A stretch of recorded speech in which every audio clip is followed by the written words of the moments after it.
Welcome into Bengals Breakdown. I am Tom Downey. Coming up on today's show, a 7-round mock draft for the Cincinnati Bengals based on their current picks. Comp picks not included. I'm sorry, they are not in the draft sims at this stage. And it's really cheating if I just give the Bengals extra picks that end up being 20 picks earlier than what they would normally with another comp pick. So my apologies, just the straight 7 picks here. We will have other future NFL videos, of course, here on the channel. So I want you guys to pick our next segment. I'll make this a poll on the community page as well. What do you want next? We'll do some news and rumors too. But draft targets or ideal offseason plan? D for draft targets in round 1. O for ideal offseason plan. We'll do them both, but what one do you guys want next? Go vote for me in the comments section. Let's move then to the first round, all right? Some notable players off the board. Not going to go through all 17 picks. Marvin Harrison's gone. Top defender's gone, or Dallas Turner, a bit of a run on corners, by the way, capped off by Terrion Arnold at 16. What stings me the most here is the top 3 tackles are gone. Joe Alt, J.C. Latham, and Olu Fashanu. Brock Bowers goes 14. Wouldn't have been nice if he had slid to you at 18. And the receivers go. Marvin Harrison, Keon Coleman goes 6th. Balanced out by Malik Neighbors going 10. And the Patriots traded up to 17 to take Rome Odunze after they took a quarterback, by the way, at number 3. So you miss out with Odunze. It would have been a home run pick by the Bengals. Instead, at 18, I don't love the defensive class for the most part. There are guys I considered, more on them in a little bit. I'm going to go with Taliese Fuaga, the offensive tackle out of Oregon State. Jonah Williams is going to get a deal that will probably surprise you how much it costs. And I don't think the Bengals should pay it. So I'll get a plug-and-play replacement option here on the right side of the offensive line. Fuaga was really good this past year for Oregon State. 0 sacks allowed, 2 hits, 10 hurries. His run blocking grade per PFF was 90.9. He played awesome football, and defense needs help. Don't get me wrong. I want to make sure Joe Burrow is protected as much as humanly possible. And I think getting Fuaga on a cheap deal for 4 to 5 years, then you pay him whatever, if he hits, I think is a really smart investment for Cincinnati. Other players who were on the board. I actually like Liatu Latu a lot out of UCLA if the medical checks out. But you just spent a first-round pick on Myles Murphy. I can't take another edge with Hendrickson under contract. Amarius Mims, also an offensive tackle prospect, but I want the just pure right tackle option over the younger, maybe more upside piece. The other guy I really considered here was Jerzon Newton, who I like a lot. I'm going to gamble on a defensive tackle or two falling to me in the second round, maybe a bigger-bodied one to help my run stopping, which was such a problem this year for Cincinnati, even with DJ Reader healthy. Brian Thomas, next best receiver. Chop Robinson, highly rated as well, but it came down to Newton or Fuaga for me. Who do you want to draft in round 1? A lot of routes you can go. It'll be today's pinned comment, so if the ad comes here on YouTube, take advantage of it. Head down there and let me know. Notable guys off the board in round 2. Byron Murphy went off the board at 36. That one stung. Graham Barton would have been a fun pick. Go to 9. 2 receivers I had my eyes on. Emeka Ibuka and Xavier Legette off the board. So too did JT Tuimaloau. By the way, the sim has trades, so not all these picks are what they would normally be if or not for trades. But there was a player who fell to me. Devondre Sweat out of Texas. And DJ Reader's future is uncertain with the injury and being a free agent. Here is an awesome replacement. A hulking, massive nose tackle who can come in, plug your run, and showed a little bit more promise as a pass rusher down the stretch for Texas. You want a nose guard. This is the best one in this class. I don't want to take him in round 1. I am going to take him, though, in round 2. I think adding Sweat to a defensive line that should probably get at least 1 or 2 new talent infusions because I kind of don't think Zachary Carter is it. Sweat would go a long way to helping out that front for Cincinnati. So trenches my focus early. Some other players who were on the board. Tyler Newman's my number 1 safety. And, oh boy, you missed Jesse Bates, didn't you? You need Axel to step up beyond what he was this past year. Jordan Morgan was there too, and tell you what, man, if you had told me Sweat and or Newton and Morgan would have been a really intriguing option there as well. It's the whole Chase Sewell debate, right? Which in the end, remember that beta was going to be, we'll just take Sewell and take Terrace Marshall, or we'll just take Chase, take Jackson Carman. You were right no matter what in round 1 and wrong no matter what in round 2. JT Sanders there is a tight end option. Cooper Beebe if you want a potential left guard option. Troy Franklin brings speed too. Thought about receiver pretty heavily with the guys left on the board. Now we are inside of 200 subs away from 6,500. Help us get there. More off-season videos here to come on the channel. Do not miss out. Hit that sub button right now. I'll be honest, the run on picks here, 65 to 69, hurt me.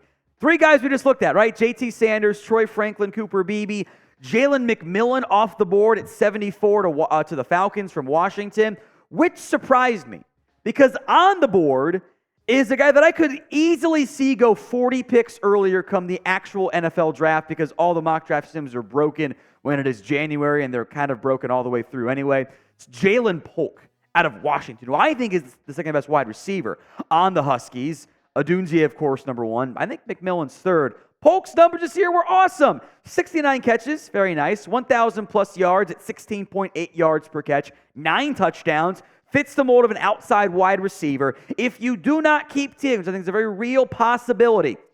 Polk in the 3rd is a home run to pair with Charlie Jones and Andre Yoshivas with Jamar Chase remaining your number 1 piece. Other guys who were on the board in round 3, Chris Jenkins, if you want to double dip at DT early out of Michigan. Bucky Irving, the running back out of Oregon. Tez Walker, the UNC transfer, brings you some speed. Two OSU players. Michael Hall, who streaky flashes, inconsistent player still. And Cade Stover was the number 1 tight end left on the board for me. I had kind of hoped that Stover was going to fall. I kept hoping a tight end would fall, and each round it didn't quite go that way. But I did find one, which we'll get to here in a moment. But first, this awesome Bengals NFL Jam shirt is available. Chatsports.com/BengalsJam. Link will be in the comment section and the description of today's show. If you didn't get what you wanted for Christmas, or maybe you just got cash for Christmas, this is a good thing to spend it on. In the 4th round, I'm going to go back to offense here. Skill position. How about Blake Corum, who I almost went with Donovan Edwards, so I think both are very good players. We'll see if Edwards goes pro. Corum, I think, is a fantastic fit to pair with Chase Brown. Corum can be more your thunder, your early down back. Brown can be kind of your 3rd down explosive back. All Corum does is score touchdowns. Look at this. 15 games played, 27 touchdowns. 12 games played, 18 touchdowns. 12 games played, 11 touchdowns. Didn't play much in 2020 in the COVID-shortened season. Blake Corum is an undersized, limited in terms of his production, 3rd down back, but he's got that bowling ball, thick lower body build I love out of my backs. I think Corum in the 4th round, kind of the middle of the 4th round, outside the top 100, that's how you should invest in your backfield. Don't overdraft guys. Don't pay guys big money. I'm not sure Joe Mixon's going to be back. Here's a cheaper alternative. You can spend some of that Mixon money on, maybe a defensive line or some more secondary help, potentially. Other players on board, Audric Estime is also a fun piece from Notre Dame, fits a similar mold. 2 good offensive linemen I think could rise on these sims. Jackson Powers Johnson, center from Oregon, who might be center 1 for some people. I got Graham Barton in that spot. Brevin Spanford from Minnesota. I thought about him a lot at tight end. Christian Mahogany's a good guard from Boston College. Jaden Hicks, your top defensive player, at least that you might have heard of, who was on the board there. What do you think is the singular biggest need for the Bengals? Sound off in the comments section. Is it O-line, D-line, something else altogether? Go vote. I wanted to make sure I got a tight end, and Jared Wiley from TCU is the next best one left here as we sit in the 5th round. TCU, of course, did not have nearly the season that they wanted to this past year. Wiley stepped up. Now, tight end production is always low. Outside of a few guys, they just don't get utilized very much, all things considered. But 47 catches, 520 yards, 8 touchdowns. I like his size. I like his frame. Even if he's not even tight end 1, I think adding him as depth is a good idea. Speaking of depth, that's what this was here. Zach Zinter, the guard from Michigan. This is a straight-up draft and stash player. This is not someone who you would expect to help you at all in 2024, but you are getting him in the 6th round. You put him on the non-football injury list. He comes back in 2025, 3 years left on his deal, and makes an impact. Had he been healthy, Zinter goes, I think, at least 100 picks earlier, minimum. He suffered a broken tibia and fibula against Ohio State. It's going to cost him some time. He had a high school knee injury as well. It's going to raise some red flags. So medical's massive here. He allowed 5 hurries all year. Had good run blocking grades as well before he went down. I think he was the best offensive lineman on, maybe the best player on that Michigan offense this past season. I think adding him on day 3 would be a really smart longer-term investment. And you're drafting earlier this year because of injuries on your own. Adding some, future depth. Maybe you bring in a veteran to compete with Cordell Volson. If that does not work out good enough for you, Zinter could be a piece for you in 2025. Should the Bengals double dip on the offensive line this year? Y for yes, N for no. I think it's a good idea. What do you guys think? If I ran an NFL team, by the way, every year I'd spend at least one top 100 pick on an offensive lineman and one non-top 100 pick. I would do it every single season. What do you guys think? Y for yes, N for no. A local kid to wrap up the 7th round here, Juwan Briggs. He moved around a lot on the defensive line for Cincinnati. He was basically a nose guard in 2022. That's where he spent most of his snaps.